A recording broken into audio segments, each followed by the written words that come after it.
Welcome to top news. KCR KTR కవితలు తన ప్రభుత్వాన్ని కూలగొడతామని అంటున్నారు. అంత పాపం నేనేం చేశానని తెలంగాణ ముఖ్యమంత్రి రేవంత్ రెడ్డి భావోద్వేగానికి లోనయ్యారు. వారి అవినీతి సొమ్ములో షేర్ అడిగానా, ప్రభుత్వాన్ని పడగొడతారని ఎందుకు అంటున్నారని నిలదీశారు. మంగళవారం మహిళా శక్తి సభలో ఆయన మాట్లాడుతూ సోనియా గాంధీపై నమ్మకంతో, కాంగ్రెస్ మీద భరోసాతో ప్రజల అధికారం ఇచ్చారన్నారు. ప్రభుత్వాన్ని పడగొడతామని చెప్పే నేతలను మహిళలందరూ చీపుర్లతో తిరిగేసి కొట్టి పంపించాలన్నారు. విరాసత్తులో కూడా పుణ్యానికి ఇచ్చిండా, లేకపోతే ఎవరి ఇంట్లో నన్ను ఉంటే రాత్రి కూడా దొంగతనం చేసిన మాట బాజాబ్తా ప్రజల దగ్గరికి వెళ్ళినాం, ప్రజలకు చెప్పినాం, ఇందిరమ్మ రాజ్యం తెస్తామన్నాం, కాంగ్రెస్ అధికారంలోకి వస్తుందన్నాం, 6 గ్యారంటీలు అమలు చేస్తామన్నాం. ఆ మాట తెలంగాణ ఇచ్చిన సోనియమ్మతోని మీకు చెప్పించినాం. సోనియమ్మ మీద నమ్మకంతోని, కాంగ్రెస్ మీద భరోసాతోని ఇవాళ ఈ ప్రభుత్వాన్ని ఏర్పాటు చేసింది. మీరందరూ మీరేసిన ప్రభుత్వాన్ని, మీరు గెలిపించిన కాంగ్రెస్ ను ఇవాళ పడగొడతామని చెప్పి ఫామ్ హౌస్ లో చిందులేస్తుంది. నేను అడుగుతున్న అక్కలారా, చూసుకుంటూ ఊరుకుందామా, లేకపోతే సలాకి ఎర్ర కాల్చి పిల్లల మీద వాతలు పెడతామా? మీరు ఒక్కసారి చెప్పండి.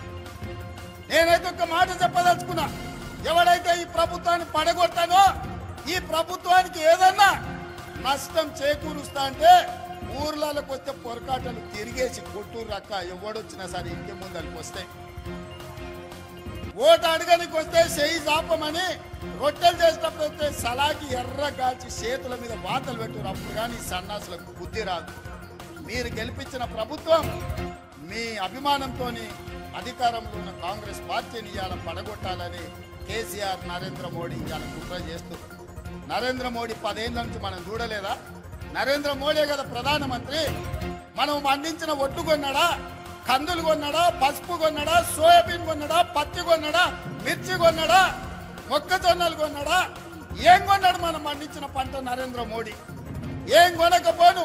రైతు వ్యతిరేక నల్ల చట్టాలు తెలిసి అదాని, అంబానీలకు, అమెజాన్లకు దేశాన్ని 70 కోట్ల రైతులను తాకట్టు పెడుతుంటే, లక్షలాది మంది రైతులు ఢిల్లీలో ధర్నా చేస్తే తుపాకీ తూటాలతో కాల్చి చంపినాడు నరేంద్ర మోడీ. ఇవాళ మన ప్రభుత్వాన్ని వడగొట్టా అంటున్నాడు. మన రైతులను ఆదుకున్నాడా?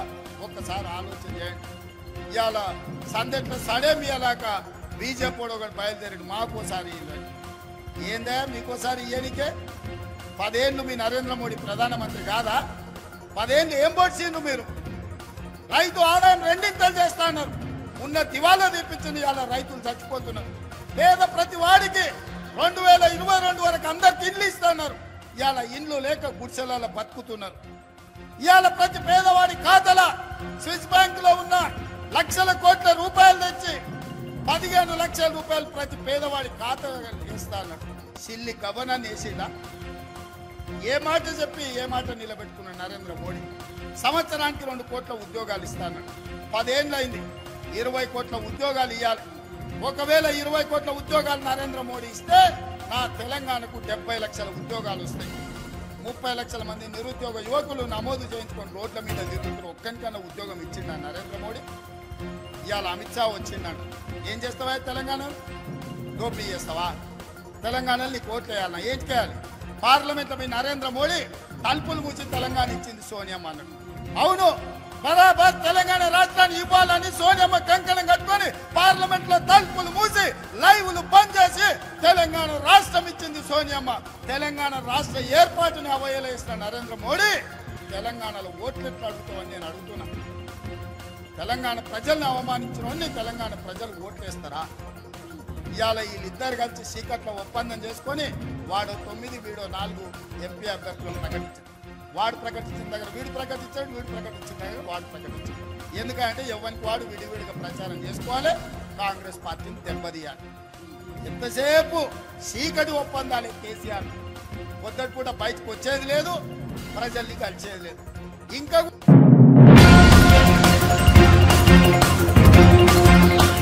రేవంత్ రెడ్డి ముఖ్యమంత్రి అయి ఉండి మాట్లాడే భాష అదేనా? తాను ఉద్యమం సమయంలో మినహా ప్రభుత్వంలో ఉన్నప్పుడు అలాంటి పరుష పదాలు ఉపయోగించలేదని బీఆర్ఎస్ అధినేత, మాజీ ముఖ్యమంత్రి కేసీఆర్ అన్నారు. కరీంనగర్ లో బీఆర్ఎస్ నిర్వహించిన కదనవేరి బహిరంగ సభలో ఆయన మాట్లాడుతూ కరీంనగర్ పోరాటాల గడ్డ అని, ఈ గడ్డ నుంచే మనం పోరాటం ప్రారంభించామని గుర్తు చేశారు. ఆ రోజుల్లో తెలంగాణ అనే మాటనే అసెంబ్లీలో మాట్లాడవద్దని ఆంక్షలు ఉండేవన్నారు. తాను కేంద్ర మంత్రి పదవికి రాజీనామా చేసి తెలంగాణ కోసం పోరాడారన్నారు. ఏడు సూర్యులు పెడతాం అని మాట్లాడింది. రైతు బంధు 15,000 వేస్తాం, కళ్యాణ లక్ష్మికి తులం బంగారం కల్పిస్తాం. ఇవాళ నోటికి మొక్కాలే 420 హామీలు ఇచ్చిండు, బయలుదేరిండు. ఇవాళ ఏం మాట్లాడుతుండ్రు? రైతు బంధు అడిగితే చెప్పుతోను కొడతామంటాడు ఒక మంత్రి. నేను చెప్పిన బిడ్డ, రైతుల చెప్పులు చాలా బందోబస్తుంటాయి,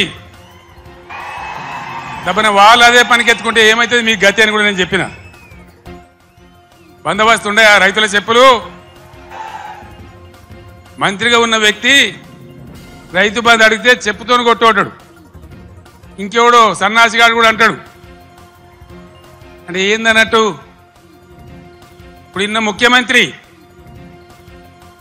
ఆయనను 6 గ్యారెంటీలు ఇవ్వయా, కరెంట్ ఎందుకు మాయమైందా, నీళ్ళు ఎందుకు మాయమవుతున్నాయని అడిగితే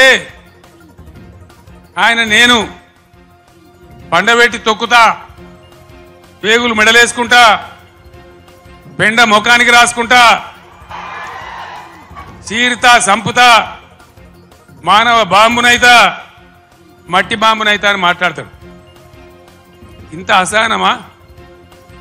ఒక ముఖ్యమంత్రి మాట్లాడవలసిన భాషనా ఇది? పద్ధత? తెలంగాణ రాష్ట్రానికి, సమాజానికి ఇది ఒక గౌరవమా? దయచేసి ప్రజలు ఆలోచించాలని చెప్పి నేను కోరుతా ఉన్నా.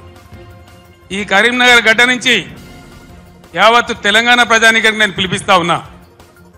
తెలంగాణ ముఖ్యమంత్రి అంటే తెలంగాణ మాట్లాడే మాటలు, ఆ ముఖ్యమంత్రి మాట్లాడే మాటలు, ఎవరన్నా ముఖ్యమంత్రి పదవులు ఉన్న వ్యక్తి మేము మానవ బాంబులం అయితే మనం మాట్లాడొచ్చునా? మాకు మాట్లాడరాదా? తిట్టానంటే తిట్టు తక్కువన్నాయా? ఇవాళ గీయాలకు మొదలు పెడితే రేపు గీయాల దాకా తిట్టచ్చు.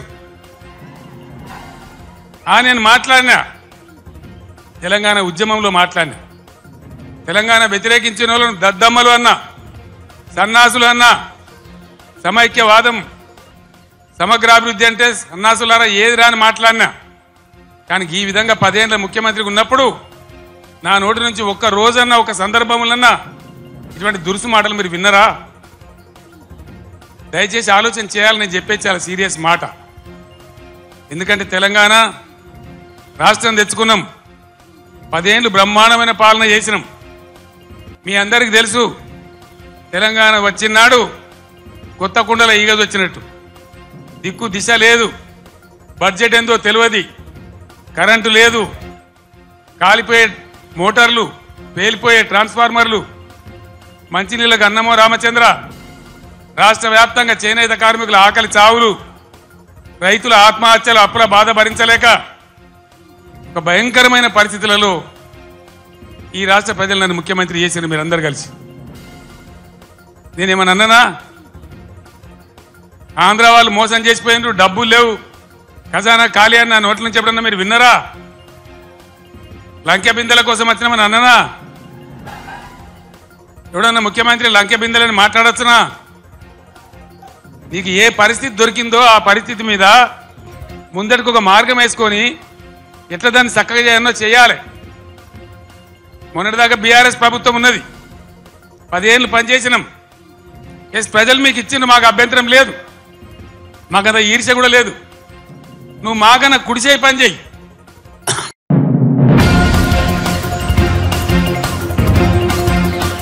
రాజకీయాల్లో యుద్ధమే ఉంటుంది, బంధుత్వాలు ఉండవని జనసేన అధినేత పవన్ కళ్యాణ్ అన్నారు. భీమవరం మాజీ ఎమ్మెల్యే పులపర్తి రామాంజనేయులు జనసేన పార్టీలో చేరారు. మంగళగిరిలోని పార్టీ కార్యాలయంలో ఏర్పాటు చేసిన కార్యక్రమంలో పవన్ మాట్లాడారు. ఉండటానికి ఒక నివాసం అడిగాను భీమవరంలో. నేను ఒకటి నిర్ణయించుకున్నాను, భీమవరం జనసేన పార్టీ ఆఫీసు ప్రారంభిస్తాం. మంది ఇస్తామని వచ్చినా కానీ స్థానిక ఎమ్మెల్యే దౌర్జన్యం వల్ల, భయాల వల్ల సంతకాల దాకా వచ్చి వెనక్కి వెళ్ళిపోయేవాళ్ళు. ఒక ఎమ్మెల్యే అభ్యర్థిగా పోటీ చేసిన నాకే స్థానం ఇవ్వడానికి ఇంత భయపడుతున్నారంటే ఏ స్థాయిలో గుండాయిజం, రౌడిజం ఉందని. నాకు యుద్ధం చేయడం తెలుసు. నాకు ఒక గొడవ జరిగినప్పుడు, ఒక అన్యాయం జరిగినప్పుడు యుద్ధం చేయడం తెలుసు. నాకు 2019 ఎన్నికల్లో కూడా భీమవరం సభల్లో మాట్లాడేటప్పుడు దురదృష్టవశాత్తు మన నాయకులే ఇప్పుడు లేరనుకోండి, వాళ్ళు మా బంధువులు అవుతారు, వీళ్ళు మాకు వియ్యంకులు అవుతారు, వీళ్ళు మాకు ఈ కత్తి దూసినప్పుడు యుద్ధం చేయాల్సిన పరిస్థితుల్లో కత్తి ఎత్తకూడదంటే ఎట్లా, ఏం చేస్తాం? నిర్ణయం తీసుకున్న తర్వాత బంధువులా కాదా, వియ్యంకులా, ఇంక గొడవలు ఉండవు. ప్రత్యర్థి వర్గమా, నా వర్గమా, రెండే ఉంటాయి. నాకు పోయిన ఎన్నికల్లో యుద్ధం చేయడానికి బంధుత్వాలు, ఆడబిడ్డలు మా బిడ్డను ఇచ్చాం మీరేం అనకూడదంటే నేనేం మాట్లాడగలను చెప్పండి. ఈ రోజున నేను సీట్లు తగ్గిపోయినాయి ఇవన్నీ మాట్లాడుతుంటే నా ఒక్క సీటు కనుక గెలిచిండు ఉంటే ఒక్క సీటు ఒకటి పరిస్థితి వేరేగా ఉండేది. ఈ రోజున ఒక నవశకం ప్రారంభించాం. ఒక ఇంపాసిబుల్ అలయన్స్. అది ఎమ్మెల్యేగా ఓడిపోయిన వ్యక్తి, భీమవరంలో ఎమ్మెల్యేగా ఓడిపోయిన వ్యక్తి ఈ అలయన్స్ ముందుకు తీసుకెళ్లడంలో కీలకమైన వ్యక్తి. నేను అతిశయోక్తిగానో గర్వంగానో చెప్పట్లా. అంటే ఉన్న ఒక్క ఎమ్మెల్యే వెళ్ళిపోయినా నిలబడి ఉన్నామంటే మీ గుండెల్లో ఉన్న స్థానం నాకు అంత బలం ఇచ్చింది. ఈ 5 సంవత్సరాలు మనందరం కూడా రకరకాల కేసులు ఎదుర్కొన్నాం. మహిళలు, సగటు మధ్యతరగతి మహిళలు కూడా అటెంప్టివ్ మర్డర్ కేసుల మీద పెట్టేసి జైల్లో పెట్టారు. వీళ్ళు భీమవరంలో ఎంతమంది మీద ఫాల్స్ ఎస్సీ అట్రాసిటీ కేసులు, బెదిరించేయడాలు. భీమవరం ఒక కుబేర నగరం, అత్యంత కుబేరులు ఉండే నగరం ఒక రౌడీ చేతులు ఇరుక్కుపోయింది భీమవరం. మన కులపోడైనా సరే, మన ఇంట్లో వాడైనా సరే దాడులు ద్రోహాలు చేస్తే మనం ఊరుకుంటున్నామంటే తప్పు, వాళ్ళదో మందు కూడా అవుతుంది. కంది శ్రీనివాస్ని అక్కడి నుంచి తరివేయాలి. ఒక వీధి రౌడీని ఎమ్మెల్యే చేస్తే ఏ స్థాయికి వచ్చిందో ఈ రోజున భీమవరం చిన్న నిమ్మకాయ సోడా అమ్ముకునే వ్యక్తులు కూడా బెదిరించే స్థాయికి వెళ్ళిపోయింది. పార్టీ పెట్టడానికి సొంత నన్ను కాదని బయటకు వచ్చాను, గుర్తుపెట్టుకో. కాదనే వచ్చాను, ఆయన ఇబ్బంది పెట్టే వచ్చాను, నాకు తెలుసు. కానీ నేను ఆశయం మీద నిలబడితే, కొట్లాడితే ముందు వెనక చూడండి. ఎవరు నన్ను ఆపడానికి రాళ్ళు గీళ్ళు వేయడానికి నా మీద సిద్ధపడ్డారు. మనం అలాంటి రౌడీ మూకలకు కూడా చెప్తా ఉన్నాను, ఎంత పద్ధతిగా మాట్లాడుతానో, ఎంత పాలసీ మేకింగ్ గురించి మాట్లాడుతానో. మీరు గొడవలకి సై అంటే దానికి రెండింతలు సై అని చెప్తాను, గుర్తుపెట్టాను. భీమవరంకి వస్తాను, ఈసారి మీరు నా మీద దాడి చేయండి, నేను చూస్తాను. జగన్కి యుద్ధం ఇద్దాం. జగన్ తాలూకు జలగలు ఏవైతే ఉన్నాయో ప్రతి చోట ఆ జలగలు తీసి పడేస్తాం, భీమవరంలో ఉండే జలగతో సహా. వ్యూహమే ఉండుంటే, నాకు వ్యూహం అంతా దేశం మీద ఉంటుంది, లేదంటే రాష్ట్రం మీద ఉంటుంది. కానీ నా గెలుపు మీద ఎప్పుడు లేదు. నిజంగా నా గెలుపు మీద కానీ మనసు పెట్టిండుంటే నాకు ఈరోజు పరిస్థితి వచ్చినది కాదు. నేనేమనుకున్నాను, నేను అందరి గురించి ఆలోచించినప్పుడు నా గెలుపు కోసం కొద్దిమంది ఆలోచిస్తారులే అనుకున్నాను. ఆలోచించారు కానీ నా సమూహం సరిపోలే. ఈసారి తప్పు లేకుండా చూసుకున్నాం. ఒకసారి జగన్ తాలూకు పార్టీని పక్కన పెట్టకపోతే రాష్ట్రానికి కాదు దేశానికే హాని. అది ఒక్కడి దగ్గర ఇన్ని వేల కోట్ల డబ్బు, ఇంత కిరాయి సైన్యం. భీమవరాన్ని నేను వదలను. నాది రౌడిజం పోవాలి అక్కడి నుంచి. ఇక్కడ జగన్ పోవాలి, అక్కడ గంధిసీన్ పోవాలి.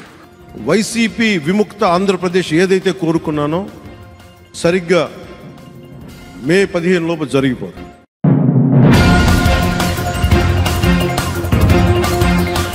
కాంగ్రెస్ పాలనలో రైతులకు కన్నీళ్లు మిగిలాయి. రాష్ట్రంలో కరువు పరిస్థితులపై సమీక్ష చేసే సోయి ముఖ్యమంత్రి, మంత్రులకు లేకపోయిందని మాజీ మంత్రి, ఎమ్మెల్యే జగదీష్ రెడ్డి సీఎం రేవంత్ రెడ్డి మంత్రులపై ఫైర్ అయ్యారు. ఈ సందర్భంగా ఆయన మంగళవారం మీడియా సమావేశంలో మాట్లాడారు. రైతాంగాన్ని గాలికి వదిలేసి వ్యాపారుల నుంచి అక్రమంగా డబ్బులు వసూలు చేస్తున్నారని మండిపడ్డారు.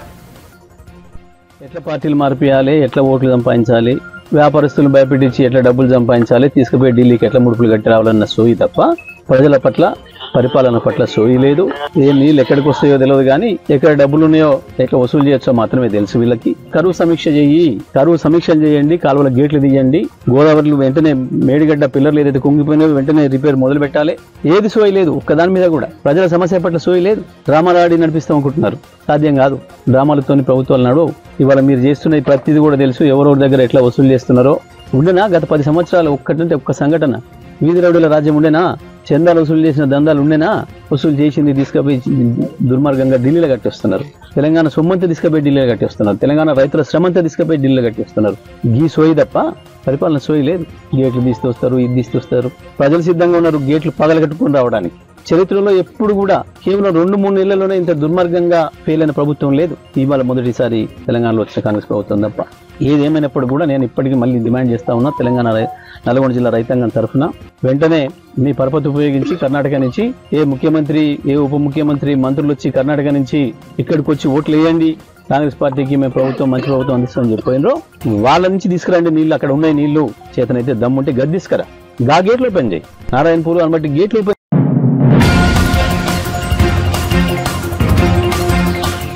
ఇటీవల కాలంలో విపక్ష నేతలపై ఈడీ సీబీఐ దాడులు కొనసాగుతున్న నేపథ్యంలో సీబీఐ జాతీయ కార్యదర్శి కె నారాయణ బీజేపీ నాయకత్వంపై మండిపడ్డారు. బీజేపీ వ్యతిరేక పార్టీలను మోదీ దెబ్బతీస్తున్నారని, ఈడీ దాడులతో వేధింపులకు గురి చేస్తున్నారని విమర్శించారు. ప్రభుత్వమే కసాయిగా మారితే ఎవరికి చెప్పుకోవాలి, గొర్రెకు చెప్పుకోవాలా అని నారాయణ ప్రశ్నించారు. ప్రజాస్వామ్యాన్ని అవహేళన చేసిన వారు అడ్రస్ లేకుండా పోయారని, ప్రతిపక్షాలు అంటే లెక్కలేనితనం వల్లే ఇందిరాగాంధీ, కేసీఆర్ ఓడిపోయారని వ్యాఖ్యానించారు. ఇంకా లొంగలేదు కనుకనే ఆమ్ ఆద్మీ పార్టీకి వేధింపులు ఎదురవుతున్నాయని అన్నారు. ఎలక్టోరల్ బాండ్లను అధికార పక్షం దుర్వినియోగం చేస్తోందని, ఆ డబ్బు 92% బీజేపీకే పోయిందని నారాయణ ఆరోపించారు. మార్గానికి రావాలి.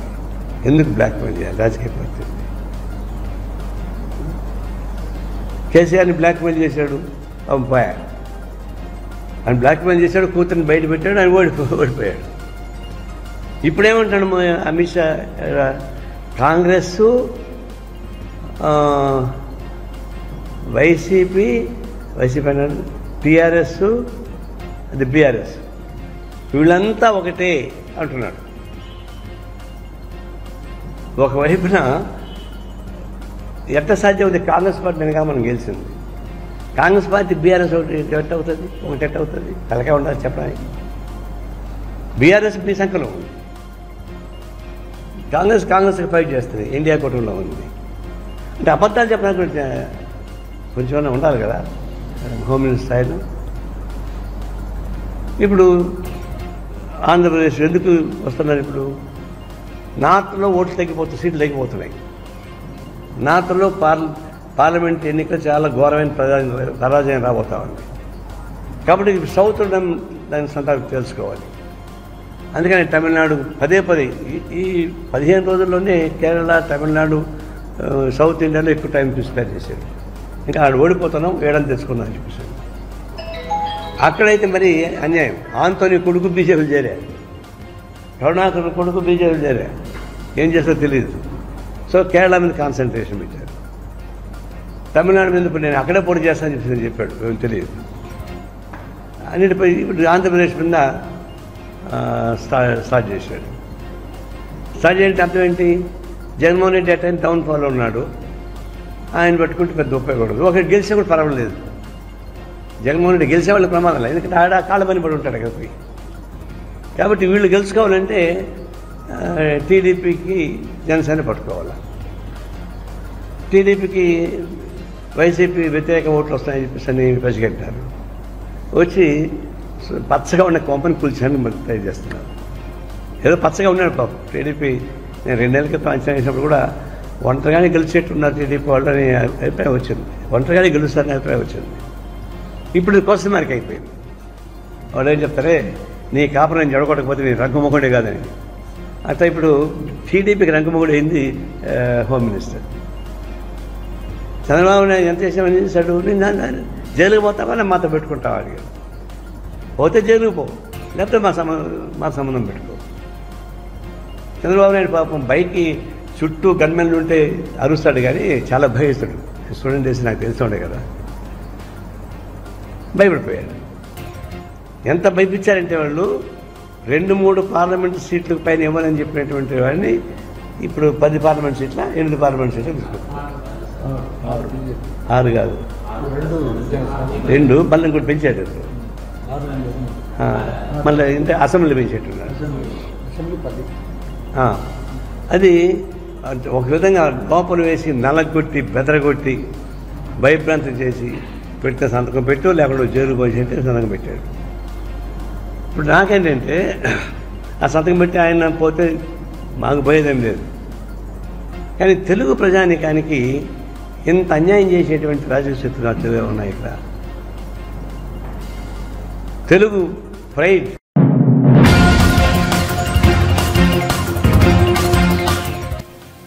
తెలంగాణ ముఖ్యమంత్రి రేవంత్ రెడ్డి మంగళవారం టీసేఫ్ యాప్ ను ప్రారంభించారు. మహిళల ప్రయాణ భద్రత కోసం ఈ యాప్ ను రూపొందించారు. అన్ని రకాల మొబైల్ ఫోన్లకు ఇది అనుకూలంగా ఉండేలా తీర్చిదిద్దారు. ఈ యాప్ ద్వారా మహిళల ప్రయాణ భద్రతను పోలీసులు పర్యవేక్షించవచ్చు. సచివాలయంలో ప్రారంభించిన ఈ కార్యక్రమంలో పలువురు మంత్రులు, అధికారులు పాల్గొన్నారు.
తెలంగాణ కేబినెట్ మంగళవారం కీలక నిర్ణయాలు తీసుకుంది. రాష్ట్రంలో కొత్త రేషన్ కార్డులు ఇవ్వాలని నిర్ణయించింది. 6 గ్యారంటీల్లో భాగంగా మరికొన్నింటిని అమలు చేయాలని కేబినెట్ నిర్ణయించింది. ఇందిరమ్మ ఇళ్ల పథకంపై త్వరలో జీవో ఇవ్వనుంది. పైరవీలకు తావు లేకుండా ఇందిరమ్మ ఇళ్లను నిర్మించనుంది. మొదటి విడతగా 4,56,000 ఇళ్లు ఇవ్వాలని నిర్ణయించింది.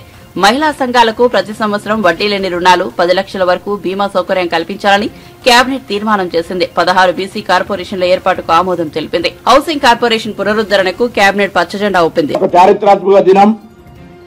ప్రధానమైనటువంటి వృత్తిపరమైన కులాలకు సంబంధించి గతంలో కార్పొరేషన్ లేవు.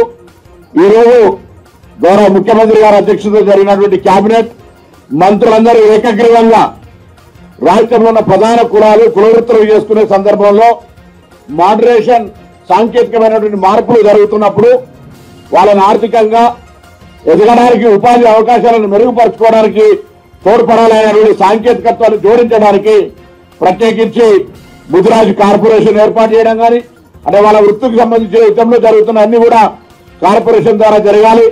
పేరుకే గత ప్రభుత్వంలో కార్పొరేషన్లు ఉన్నాయి. ఇప్పుడు కార్పొరేషన్లకు సంబంధించి ఆ విధంగా కాదు, వాటి విధి విధానాలు, నిధుల కేటాయింపు, ఆయా వర్గాలకు న్యాయం చేయాలనే ఆలోచనతో ఈ రోజు ఏర్పాటు చేసిన కమిషన్ కార్పొరేషన్ల పేర్లను ముదిరాజ్ కార్పొరేషన్, యాదవ కుర్మ corporation, Munnuru Kapu corporation, Padmashali corporation, Perika పురిగిరి క్షత్రియ కార్పొరేషన్, లింగాయత్ బలిజా కార్పొరేషన్, మేడ కార్పొరేషన్, గంగపుత్ర కార్పొరేషన్ ఏర్పాటు చేయడంతో పాటుగా చాలా కాలంగా ఈబీసీల కోసం ప్రత్యేక సంక్షేమ బోర్డు కావాలనేటువంటి ఒక డిమాండ్ ఉంది. దాన్ని కూడా ఏర్పాటు చేస్తా ఉన్నాం. అదేవిధంగా ఆర్థికంగా వెనుకబడ్డ ఈబీసీలు అయినట్టు రెడ్డిల కోసం కూడా ఒక రెడ్డి కార్పొరేషన్ ఏర్పాటు చేయడంతో పాటుగా ఈబీసీలుగా ఉన్నటువంటి అనేక మంది వైశ్య సోదరులు ఏ జిల్లాకి వెళ్ళినా కూడా 100 రోజులు ఉత్పత్తి చేస్తూ ఉంటే ఆ ఈబీసీలకు సంబంధించినటువంటి వైశ్య కార్పొరేషన్ కూడా ఈరోజు కేబినెట్ ఆమోదం చెప్పింది. వీటితో పాటుగా మాదిగ ఉప కులాలకు సంబంధించి కూడా ప్రత్యేకమైనటువంటి అభివృద్ధి శ్రద్ధ ఇతరత్ర అందులో ఉన్న కులవృత్తులకు కూడా ప్రోత్సాహం సాంకేతికత్వం ఇవ్వాలని మాదిగ ఉప కులాల కార్పొరేషన్, మాల ఉప కులాలకు సంబంధించిన కార్పొరేషన్ వేయడం జరిగింది. అదేవిధంగా వేరువేరుగా అదేవిధంగా గిరిజనులకు సంబంధించి కొమరం భీం పేరు మీద ఆదివాసీ కమిషన్ కార్పొరేషన్, అదేవిధంగా సంత్ సేవాలాల్ లంబాడా కార్పొరేషన్, అదేవిధంగా ఏకలవ్య ఏకలవ్య కార్పొరేషన్ లో ఇరుకల మిగతా ఇతరత్ర ఉన్నటువంటి ఉప కులాలన్నీ కలిపి ఆ కార్పొరేషన్ ఏర్పాటు చేయడం జరిగింది. దీంతో వల్ల తెలంగాణలో ఉన్నటువంటి అనేక మంది బలహీన వర్గాలకు సంబంధించి ఇప్పటికే ఎంబీసీల కార్పొరేషన్ ఉంది కాబట్టి దాన్ని కూడా ప్రతిష్టాత్మకంగా ఇప్పుడు గతంలో నిర్లక్ష్యం కాబట్టి మీకు తెలుసు 1000 కోట్లు ఇచ్చి 1000 రూపాయలు కూడా ఖర్చు చేయనటువంటి పరిస్థితి. కానీ ఈరోజు ఆ విధంగా లేకుండా ఇప్పటికే కుల గణన సర్వే ద్వారా జనాభా ప్రాతిపాదికన నిధుల కేటాయింపు కానీ ఇతరత్ర అంశాలు జరగాలనేటువంటి సంకల్పంతో మా నాయకుడు రాహుల్ గాంధీ గారు కూడా అనేక సందర్భాల్లో జితుల ఆబాది ఇతర ఇచ్చేదారని చెప్తున్న సందర్భంగా ఈ రాష్ట్రంలో ముఖ్యమంత్రి రేవంత్ రెడ్డి గారి నాయకత్వంలో ఉప ముఖ్యమంత్రి గారు బట్టి విక్రమార్క గారు అదేవిధంగా మొత్తం మంత్రులంతా కలిసి బలహీన వర్గాల వరకు ఒక ప్రత్యేకమైనటువంటి అభివృద్ధి ప్రణాళిక చేయాలనేటువంటి ఆలోచనతో ఈ కార్యక్రమం తీసుకున్నారు. దానిలో భాగంగా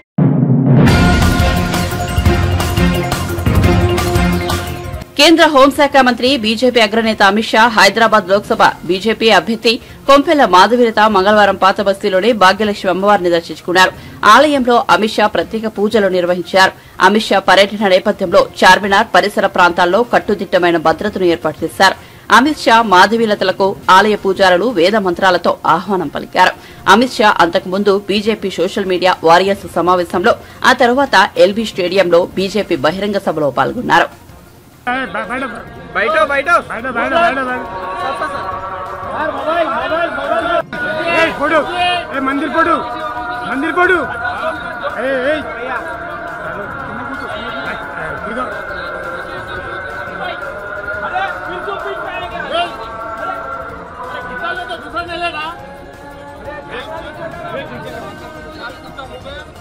भाई फोटोग्राफर हट जाओ ना जी। ठीक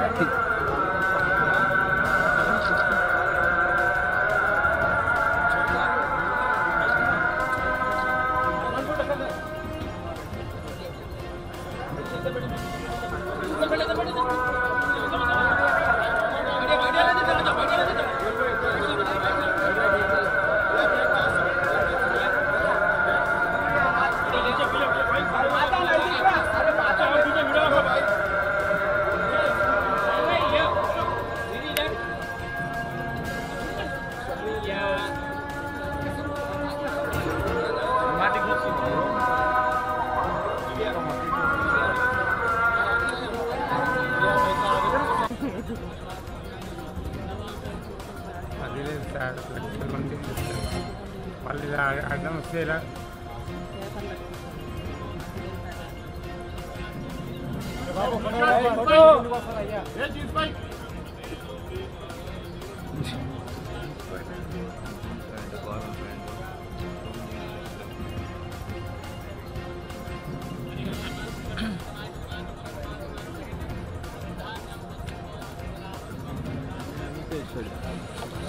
अरे आना आना आना आना आना आना फोटोग्राफर अरे तुम लोग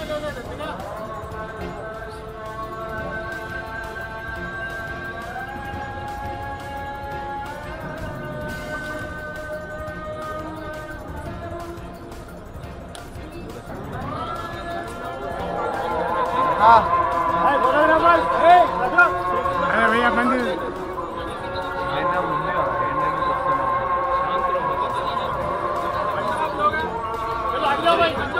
साहब बोल रहा हूँ बैठो बैठो बैठो बैठो बैठो फोटो मंदिर फोटो मंदिर फोटो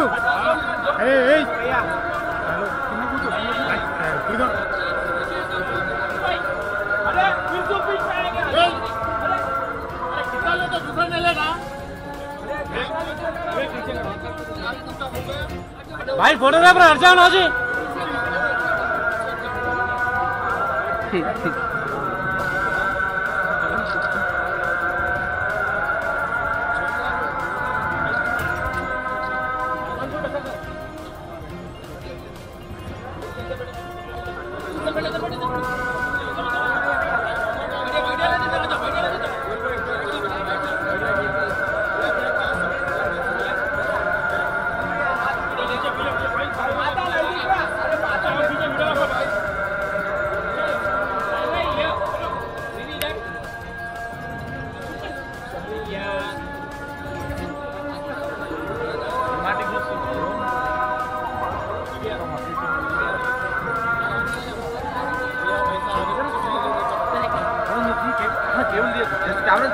हेलो हम लोग वीडियो डाउन जाए कैमरा